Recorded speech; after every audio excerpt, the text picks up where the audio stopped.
everyone, and welcome to the Culture Cast. I'm Christachio, and I'm joined by my good friend. We just shared a birthday not too long ago. The one and only Father Malone. Good evening, Culture Cast listeners. So, we're continuing Sexploitation Spring. We're looking at more sexploitation films. This one is She-Mob from 1968. The film is directed by Harry West, written by Diana Paschal, stars Marnie Castle, Monique Duvall, Adam Clyde, Twig as Twig. It's a movie about a gigolo who gets kidnapped by lesbians. Some of them are lesbians. I, honest to God, I'm not sure that any of them are lesbians other than Big Shim. Big Shim is definitely a lesbian, Big Shim is a lesbian. Without question. Yeah, that's, I don't think there's any doubt. So, Father Malone, had you ever seen this film before? You owned this film, right? I do own this film. I have seen it before, yes. You know, look, I own a lot of sort of lesser known and obscure movies you might not have seen. And, hashtag cross promotion. I think I bought it and it was part of a pack, like like a DVD with like 15 cult, quote unquote, films. And this was in there because I don't think I necessarily would have sought this one out. I mean, I'm a big fan of, the Russ Meyer type films, Faster Pussycat Kill, obviously. What about Vixen? Are you a fan of Vixen? Vixen's good.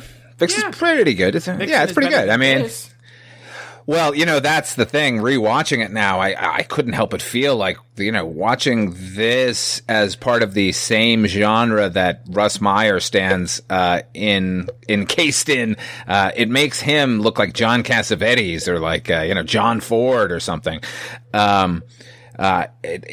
Whatever limitations Russ Myers has as a filmmaker, he doesn't, he at least knows some form of pacing. Pacing is good. So anyway, being a fan of the genre sort of in general, I've seen a lot of them. But I had not seen this prior to like when I got that DVD combo, and I hadn't watched it since. I had actually forgotten it, believe it or not. And, so I was watching it. I'm like, yeah, I'm pretty sure I've seen this. And then like once it got going, I was like, oh yeah, I've definitely seen this movie. And here we go again. Not the best of the genre. Let's say that. So this is now my second sexploitation film that I've seen. Alrighty. And this and Vixen. And boy, talk about the difference in quality, because this movie is hard to get through. It's an hour and 20 minutes, feels like 2 hours, and honestly, look, I am a admirer of the male and female form, just like anyone is. But at some point, I do need some plot if you're going to call yourself a film. And it does go on, doesn't it? The lack of a cohesive narrative. I mean, even in Vixen, there was barely a narrative, but it was still there. With She-Mob, there is not a narrative. There is a astounding lack of narrative. One might say the film is even devoid of a narrative. Oh, I don't know. I think there's a narrative in there. I just think it is stretched way too thin. Look, if you were to sort of edit the sexploitational parts of the movie out and kind of condense it, you'd probably get a 10-minute movie, 15 Boy, max. Generous. I know. But, and the way they stretch out their runtime is absolutely insane. Like, there's no act in any way that they will not show in its entirety. If a character had decided to make everyone breakfast at some point, we would have seen them going to the grocery store and buying the eggs and bringing them back and cracking them open one by one. It's just like, it's so ponderous in places. You're not even being facetious. They would totally show that. Yeah, like every moment. And now I'm putting some butter in the pan. Like everything everyone does, they feel like we need to see in the greatest of detail. And I'm sure that's probably just to pad out the running time, so it can qualify. There's a scene where Monique Duvall's character, who's the detective, she is changing clothes. And I don't know how long it was. I did not time it. But it is a 2-3 minute continuous shot of her ass and her getting naked and changing in and out of clothes with the character in the background, whose name, I don't even know what the characters' names are, other than Big Shim, and Tony the Gigolo, and Twig. So that's 3 characters, one of which their name is their stage name as well. They just keep focused on her ass for like 2.5 minutes. And again, like I said, I'm an admirer. I can appreciate the female form and the male form just like anyone else. But what's the point? I mean, I like, if that's, I mean, again, we're watching this with 2020 glasses on. 1968, this was salacious, I'm sure.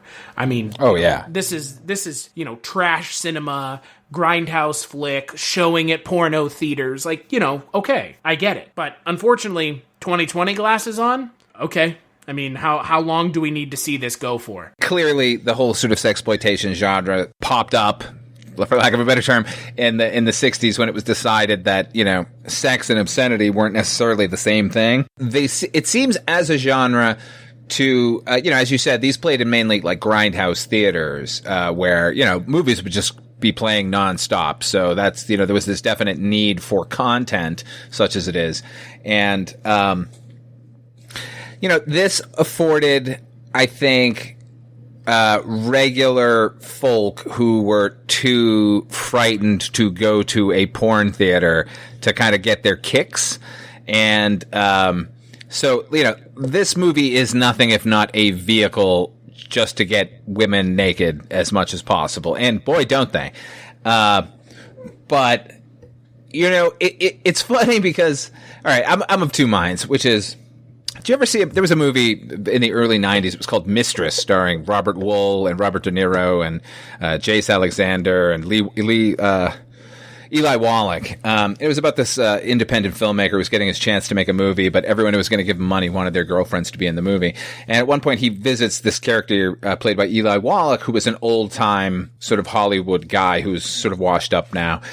And he said, you know what, whatever it takes to make your movie, just get it made, because then you're in the club. Like, even if you made a piece of shit, you made a movie. So, as bad as a movie is sometimes, that line always stuck with me. Like, you know what, like, as bad as this thing is, like, they're one up on me, but at the same time, like, Russ Meyer kind of jumped into this genre because, they were easy to get made because people like to see boobies. But at least he was doing it with some craft. This one just seems like we need to make this, and we're going to make some money, and we're going to make it as prurient as possible. And we're going to sort of dive into things that maybe the other films are shying away from, with the sort of feminization of a guy at one point, and lesbianism, and like all the sort of even more taboo than probably grindhouses were used to at the time. But it is so kind of bald-facedly poor. Like, I mean, look, I've seen straight-ahead XXX porn films with better plots than the movie, and better acting. A film that came out 4 years after this, Deep Throat, which is a porno, a woman deep throats a man's penis, that is the literal title of the film, has more plot than this film does. It certainly does, yeah. It's a better film than this one is. The cock-sucking aside, it's still, I mean, that's an impressive scene for a number of reasons, especially the time and place and everything. But this film has less plot than that film does. And that's shocking. That's the thing that Jess and I talked about on the last episode with Vixen. And again, I would rather have watched Vixen than this film, but that's essentially what we talked about. It's not a movie, and it's not porn. And look, I'd rather watch either of those genres. Because again, I mean, look, I'm an adult. It's 2020. We all have our phones. You can dial up Pornhub, right? You could be sitting watching Pornhub doing this podcast, and you would never know, because you can have access to everything and anything now. Right. And why would I watch a film that can't decide what it wants to be, a porno or a movie, when I could watch either of those two kinds of things at any point? It's so bizarre, and I think this goes back to the kind of conversation we had last week, which is a lot of the exploitation genres have actually aged rather well. You were here last month for Blaxploitation Month. Blaxploitation films are still entertaining. Truck Turner is one of the best films I've watched all year. And we've all been locked inside, so we've all undoubtedly been watching so much shit coming out of every orifice. But blaxploitation's aged pretty fucking well. There's still I think a lot of exploitation has, yeah. There's still a film at the core. There's still good performances. There's still entertaining action and dialogue. Sexploitation, I appreciate what it did, but honestly, in 2020, it has aged so poorly. It's shocking. Yeah, it's funny because I went to look up the credits of everyone in the movie. Not shockingly is the fact that this is, I'd say 95% of the people listed in cast and crew, this is their only film. But what amused me is the fact that the movie has an editor at all, because everything, you could have edited this film in camera effectively, because every take goes on too long. It's just, there's virtually no craft to it at all. Nevertheless, look, I didn't hate this movie. I watched it before, and, I could have just not watched it for this podcast and pretty much summed it up, but I wasn't hating my life. A couple of things were making me hate my life, I guess. That woman singing at the beginning. Yeah, I don't know what that was about. The happy day. I kept looking at the clock while that scene was going on, where she keeps calling for Tony and he's not arriving, so she keeps singing. I found myself screaming, "Tony, for Christ's sake, get in there already." And my favorite lack of craft moment is that I think the majority of the movie is supposed to take place at night once they get to the farm. And they're shooting their version of day for night, which is not to put a lens on the camera to make everything look dimmer, but rather put half a lens on the camera. So noticeable. So everything halfway on the screen to the bottom is brightly lit and easy to see, and everything above it is pitch black, to the point where, during the car sequences, you can kind of cheat it a little bit, but when they're having action sequences with people shooting at each other and stuff, it's like their lower half of their body is brightly lit and the top half is a complete murky, inky blob. It was so Good crazy. Good luck if you can even tell what is going on in those scenes to begin with. I mean, look, man, I don't think I had a problem following the plot, such as it is.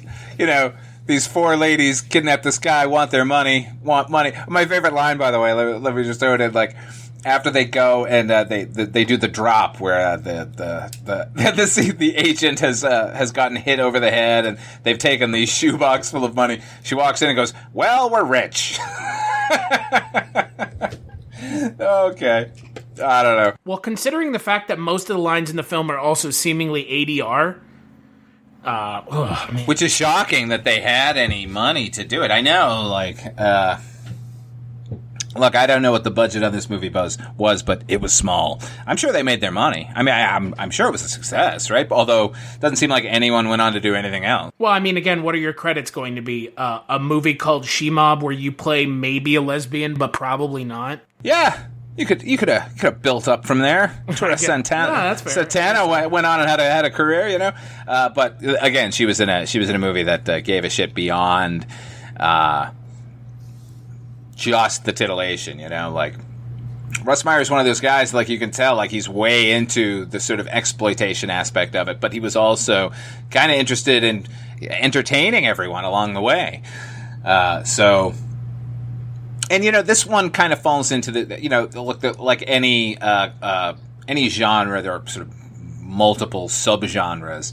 And, sexploitation, I think you can get, there were, nudie cuties in the late 50s where effectively just somebody went to a nudist colony and, filmed, women playing with volleyballs and stuff. Right. Almost no plot at all.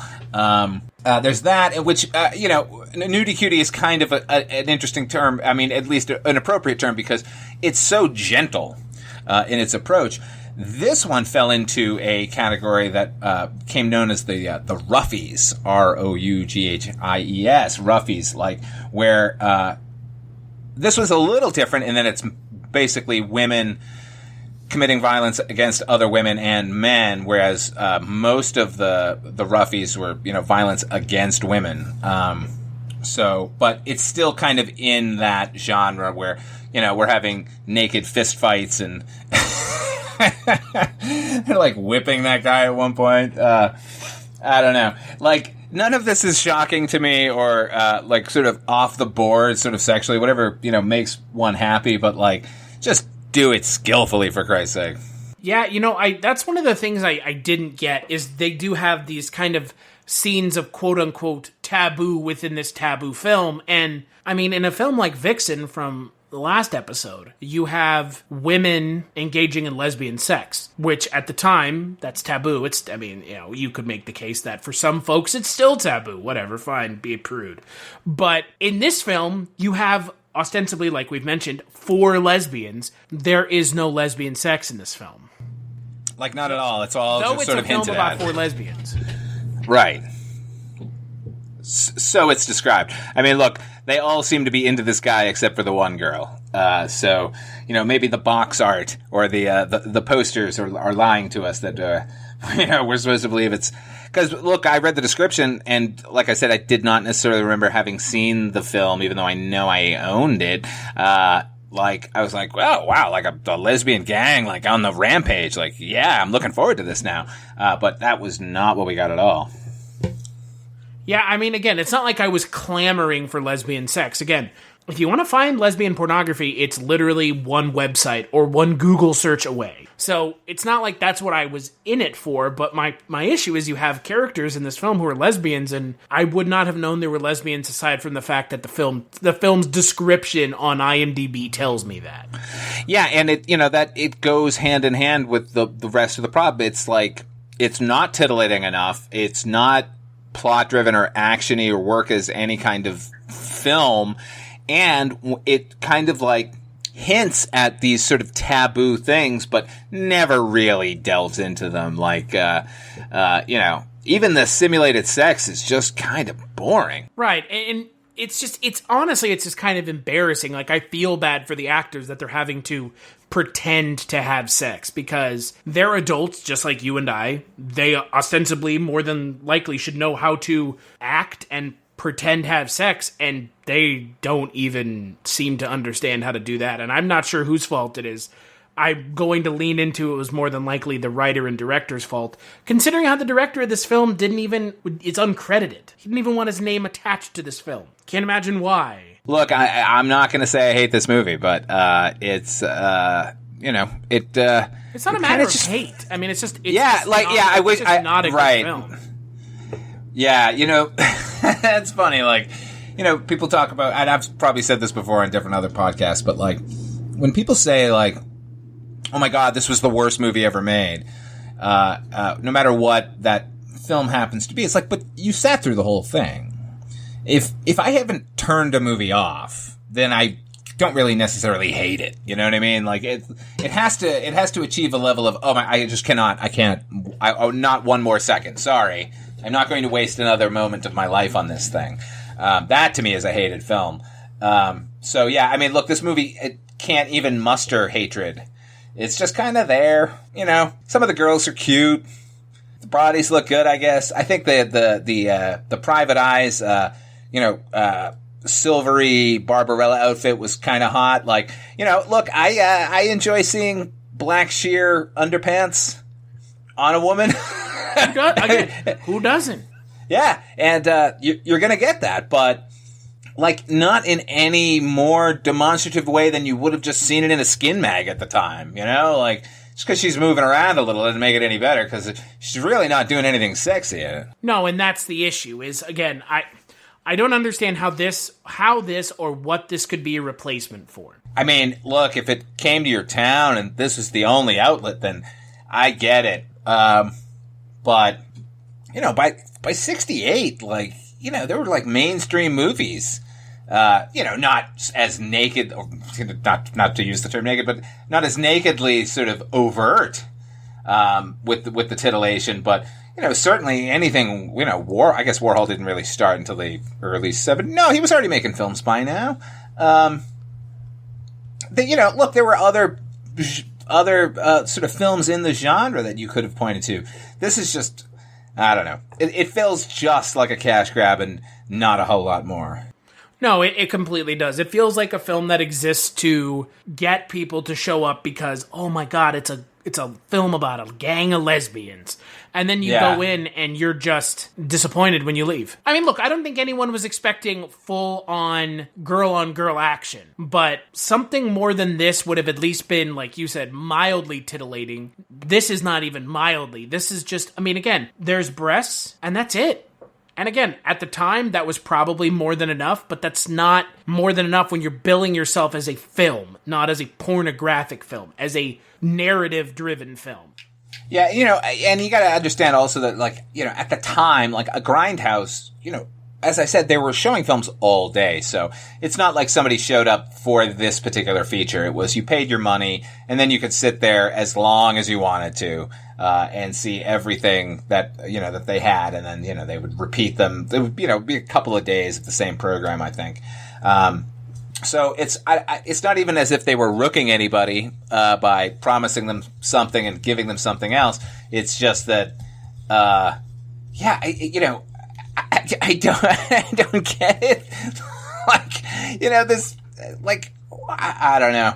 Like, who thought this was a good idea? No, nobody, right? I mean, even the people involved. Well, again, if the director of the film is uncredited, I would agree with that sentiment 100%. He even clearly doesn't think that the film has any value, even as just a, quote, sexploitation film, so...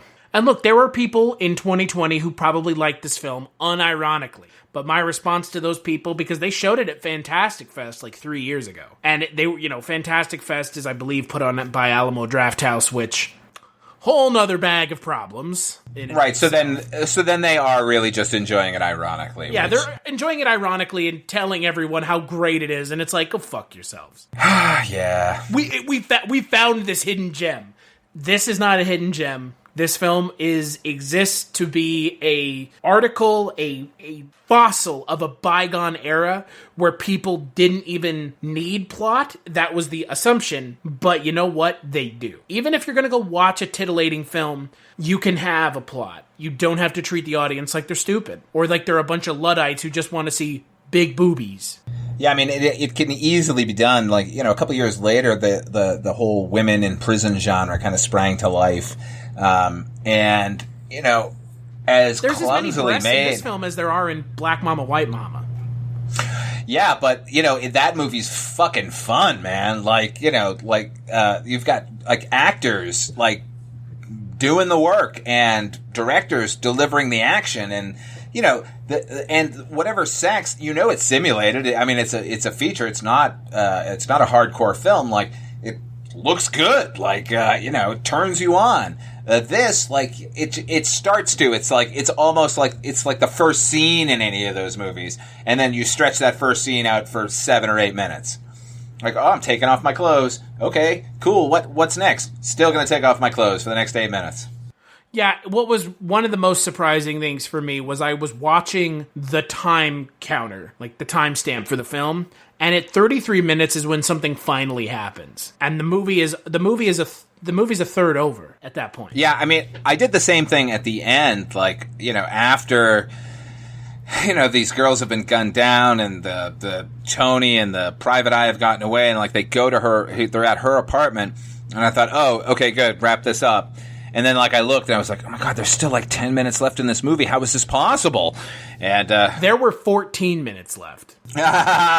You did the same. I did, because I could not believe that the movie wasn't over. Like, we've already seen the Private Eye naked. We don't need to see her naked again. But, of course, we got that at the end. And even less sexy now, because now they've bandaged her up. Like, I don't know, maybe that was a fetish that they were sort of catering to, but...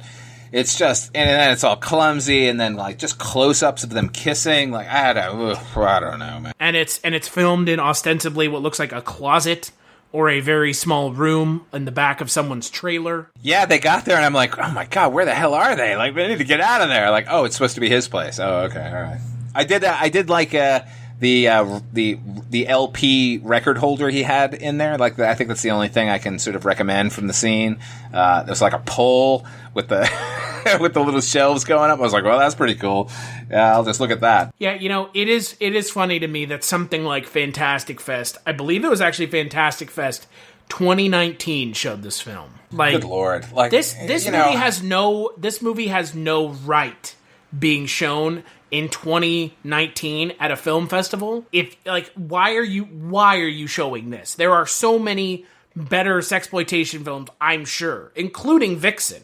Well, I mean, the only thing I can sort of think of is, if you're going to do anything of Russ Meyer's, even though he passed away, a few years ago, like, you do have to pay them. This movie, if it's not in the public domain, it ought to be. It is. It is in the public domain. It's on archive.org right now if you wanted to go and watch it. So is Vixen, to be fair. Oh, okay. Well, some of them pass in there, I guess. So, but, like, that's why, like, any time in a horror movie where people go to the movies, like, they're probably going to be watching Night of the Living Dead. It's the same thing. They just don't want to pay the money. So that movie's in the public domain and it's a classic. Although I'm not claiming this one's a classic, but it seems like even more kind of bald-faced in the cash grab way that a film festival would program this as a part of that genre. I mean, it is part of the genre.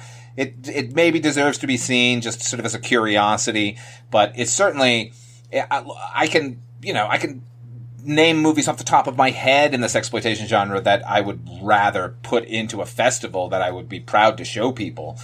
This is certainly not a shining example of it.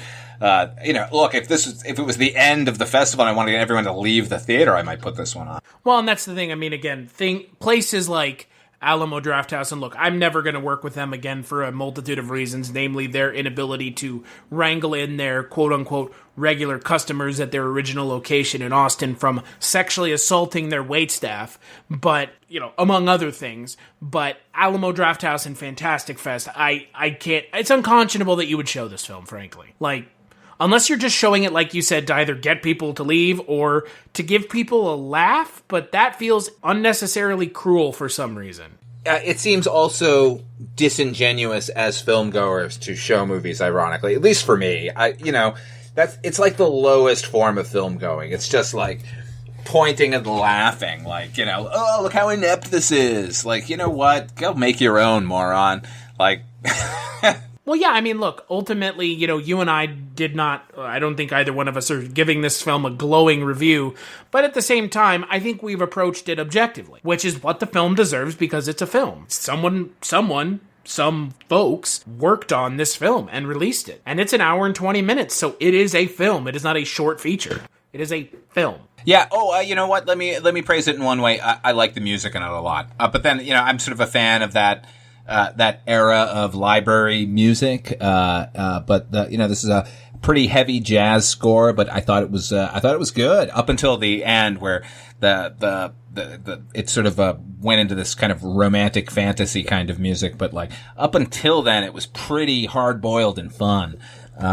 So that's a win. Give them that. Yeah. I mean, again, I appreciate what they were going for. And again, it takes a lot of gusto to be on film in perpetuity naked. Because you wouldn't see me doing it. I do think maybe, though, at the time, like, everyone was used to movies coming out and then disappearing forever, Sure. You know what I mean? I don't have to worry about being seen on film naked. Particularly this kind of movie where they're like, well, at least I know it's never going to be shown on television, so okay, I can check that off the list. And it's really, the quality isn't that great, so it's probably not going to be revived. So this will be shown first run and then disappear forever. Yeah, exactly. Like, I'll just take my money. And, I'm sure, look, I'm not sure. I don't know anything about any of the actresses. I'm guessing they were burlesque performers or strippers.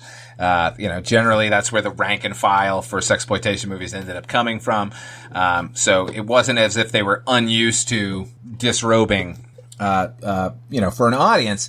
So, I can get all their motivations, but at the same time, as we're saying, like, they showed up and they did the work. As poor as it is, like, God bless. What would you give the film out of 5, Father Malone? Oh, I'm gonna give it a 1. I'm gonna give it a 1. Yeah, I'm right there with you. I mean, again, we're not sitting here watching it ironically. We gave it a fair shake like we've given every film a fair shake on the Culture Cast. And I would never watch a film ironically and joke about it because, again, people are spending their time and money and effort on making something. And I wouldn't want someone to joke about the things that I make, though they probably deserve it. Yeah, well, I mean, look, but we live in a far too snarky society, so, try to enjoy something unironically. If you don't like it, then, it doesn't have to be the worst thing ever either, I'm not going to recommend this movie, but I certainly wouldn't be like, oh my God, do not watch that movie, Yeah. And again, Shane, I mean, look, I can't say enough bad things about Alamo Drafthouse. So any time I'm given the opportunity to pile on those ding-dongs, I will, because I don't like them. Take that, ding-dongs. Yeah, take it, you star-spangled ding-dongs. So we'll take a break and we'll play a preview for the next Culture Cast. Hi there, everybody. These are the officers of Olympic International Films, and they've just produced a new kind of horror film, starring my 3 old friends, Tom, Dick, and Harry. This is the other star of the picture, me. Kindly white-haired little old Granny Good. In this picture, I run a finishing school for young girls who aren't already finished. Also, I have a little side operation in the basement, the biggest independent still west of Chicago. These are 2 of my little co-eds. I guess it's just a feeling more than anything else. No one has actually ever seen anything out there. You mean out there in the garden? Yes. Sometimes we feel that there's something out there, whether we see it or not. What kind of something? I don't know what it is. But sometimes we hear things, like there was something out there. And this is what was in the basement. My old friend, Harry.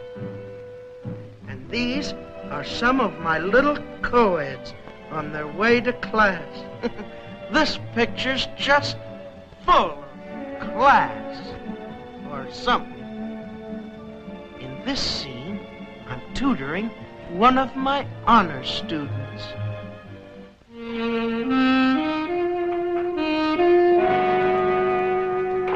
Well, anyway, I think we can take care of little Miss Prudence. We don't have too much of a discipline problem at GGSFG. In this school, we see to it that the little girls learn about everything in life, particularly the arts, but we try not to neglect their bodies. In fact, here's a scene of some of my little girls working on the finer points of bodybuilding. Oh, my. Now, first to the right and then to the left. Twist.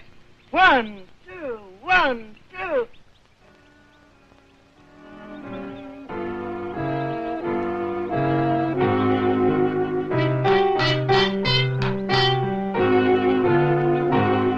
Every exercise we used was scientifically designed to strengthen some portion of the anatomy. We found that jumping rope was excellent for developing the lung capacity.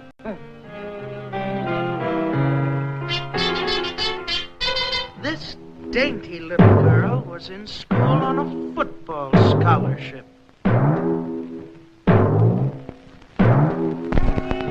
Now, here are some scenes from a typical Sunday social. I strive to teach the little girls all of the social graces. Sometimes they have a new twist.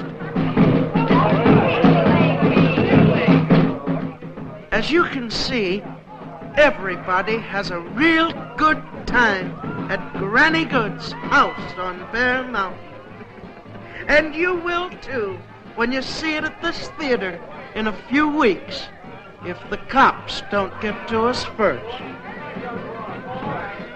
Of course, if you don't like horror movies or sex, or comedies or sex, or adventure or sex, or Frankenstein or sex, or Dracula or sex, or the Wolfman or sex, well then just don't come see it, honey, 'cause this movie is dirty. Dirty, dirty, dirty! It's even filthy.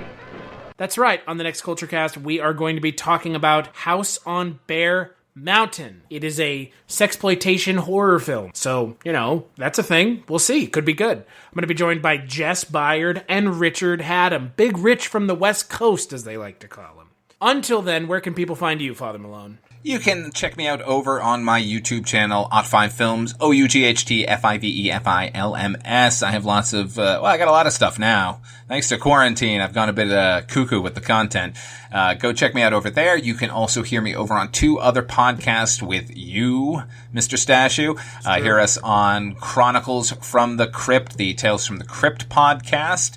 And you can also hear us dissecting the 1985 reboot of The Twilight Zone. That podcast is called Dreams for Sale, The Twilight Zone 85 podcast. Now, I have a question for you. Theoretically. Uh-huh. If I were to have seen a film on your YouTube channel that Yes. you claim I should not seen, Yes. where should I stick it? Right up your ass. Okay, cool. That's what I thought. As for myself, you can follow me on Twitter at casualty_Chris. You can find me on a couple other podcasts. I talk all about them there. On my Twitter, Scary Stories We Tell, Chronicles from the Crypt, which Father Malone already talked about, The Life and Times of Barney Miller. Those are all podcasts that we do that are part of kind of this interwoven network of podcasts, unofficial network. We'll see. Maybe someday it'll all be part of the same thing. Follow us on Twitter at CultureCast, culturecast.com. We're also on Facebook, Twitter, Instagram as well. Check us out there. Give us a review on iTunes or Google Play. Every little bit helps. Patreon.com/CultureCast is where you can find us. As always, big thanks to Tiger Blood Jewel for Bayou, and we'll catch you on the next episode.